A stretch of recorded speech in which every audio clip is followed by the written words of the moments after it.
जम्मू के आम लोकें भारत आसिया पाकिस्तान खिलाफ की जाने वाली सर्जिकल स्ट्राइक का स्वागत किया है। लोकें का आखना है जे मते चेरे थमां पाकिस्तान आतंकवाद का सहारा लईए भारत की लहू लुहान करदा आवारदा हा।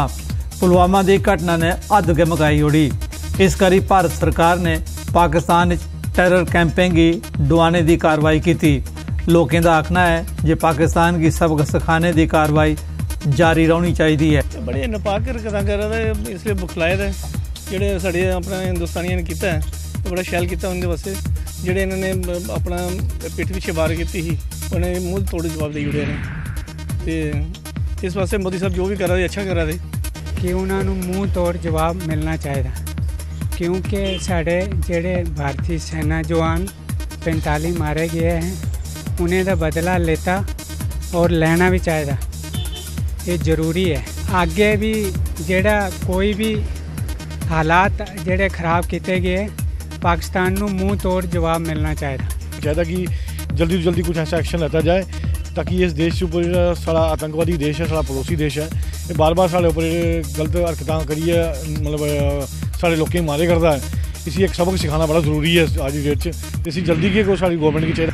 भारतीय वायु सेना आसिया कंट्रोल लाइन पार बालाकोट चकोटी ते मुजफ्फराबाद टैररिस्टें दे कैंप उपर बंब सुट्टने का कठुआ के लोकें स्वागत किया है। लोकें पाकिस्तान खिलाफ कार्रवाई का जश्न मनाया।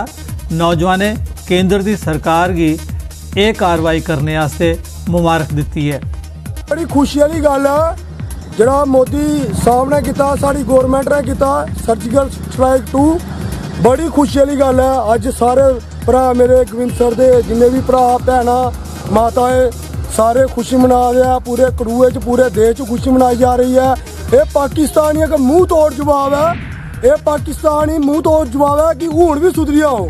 अगर हूँ नहीं सुधरते तो बाद थोड़ा अंजाम बड़ा बुरा होगा। सारे आखते जंग कोई विकल्प नहीं है, जंग कोई विकल्प नहीं है, लेकिन कई बार आस्ते शांति आस्ते जंग लड़ना पड़ता है। पाकिस्तान वो गलत हरकत करा रहा है, वो देश की चुनौती दिया रहा है। हिंदुस्तान एक बड़ा एक लोकतंत्र कंट्री की उन्होंने उंगली दसी है, उन एक हिमाकत की है, उन्हें देश की एक अस्मिता की उंगली चुकी है, उन्हें संप्रभुता की चुनौती दी है। तो हूँ पाकिस्तान की सहना पाना है क्योंकि जी गलती की उसे भुगतना भी उसी पाना है। नाबार्ड आसिया उधमपुर ई शक्ति तहत एक क्रेडिट कैंप का आयोजन किया गया। इस 35 सैल्फ हैल्प ग्रुपें की 80,85,000 रुपए के लोन के सैंक्शन लैटर दिते गए। सैंक्शन लैटर नाबार्ड के chief general manager J&K RO Jammu P Balachandran होरें प्रदान किए। पंजाब नेशनल बैंक ने उधमपुर जिले सैल्फ हैल्प ग्रुपें की 5 करोड़ 29 लाख रुपए सैंक्शन करिए बंडे। मेरा नाम है रितु देवी, मैं पूजा ग्रुप की सेस्टर हूँ बटाली PTC कि मैं इतना लोन लेता था कि मैं 50,000 रुपया, हाँ मैंने 50,000 रुपया लोन लेता। मैं 50,000 रुपया लोन लेता जिस वेले कि मैं मकाना कियां हाँ मैं तां लोन लेता। मैं गौ रखी है, एक जर्सी गौ लेती। माइक्रो फाइनेंस अभी यहाँ 10-15 साल से चल रहा है और ये संस्था भी उसमें जुड़ा हुआ है। तो इसमें ये है कि एक ग्रुप एक लोन पहले ले चुका है और पूरा रिपेमेंट कर दिया है कि दूसरा और तीसरा लोन मिल रहा है।